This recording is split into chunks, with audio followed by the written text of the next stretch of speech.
Hi hello నమస్తే అండి. Welcome to కోడలి వంటిల్లు. ఈరోజు కోడలి వంటింట్లో రెసిపీ ఏంటండి, దీనికోసం అయితే ఒక కప్పు షుగర్ అయితే తీసుకున్నాను. మీ దగ్గర ఏ కప్ అవైలబుల్గా ఉంటే ఆ కప్తో తీసుకోండి. అప్పుడు మన గులాబ్ జాములు ఈ జ్యూస్లో వేసినప్పుడు చాలా టేస్టీగా ఉంటాయి.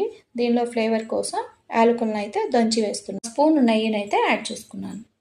తర్వాత ఉప్మా రవ్వ, బొంబాయి రవ్వ, సూజీ, ఎన్ని పేర్లతో పిలిచినా అదేనండి. ఈ రవ్వను వేయించుకున్న తర్వాత దీనిలోకి పాలనైతే యాడ్ చేస్తున్నాను.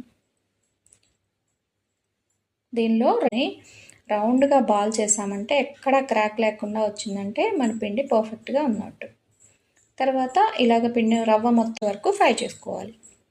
మనకి ఈవెన్గా ఫ్రై అవ్వాలంటే ఇలా గరిటతో రౌండ్గా తిప్పామంటే మనకి గులాబ్ చక్కగా పీల్చుకొని మనకి జ్యూసీగా సాఫ్ట్గా చాలా టేస్టీ చేయండి. వీడియో నచ్చితే లైక్ చేసి షేర్ చేసి సబ్స్క్రైబ్ చేసుకోండి. మరిన్ని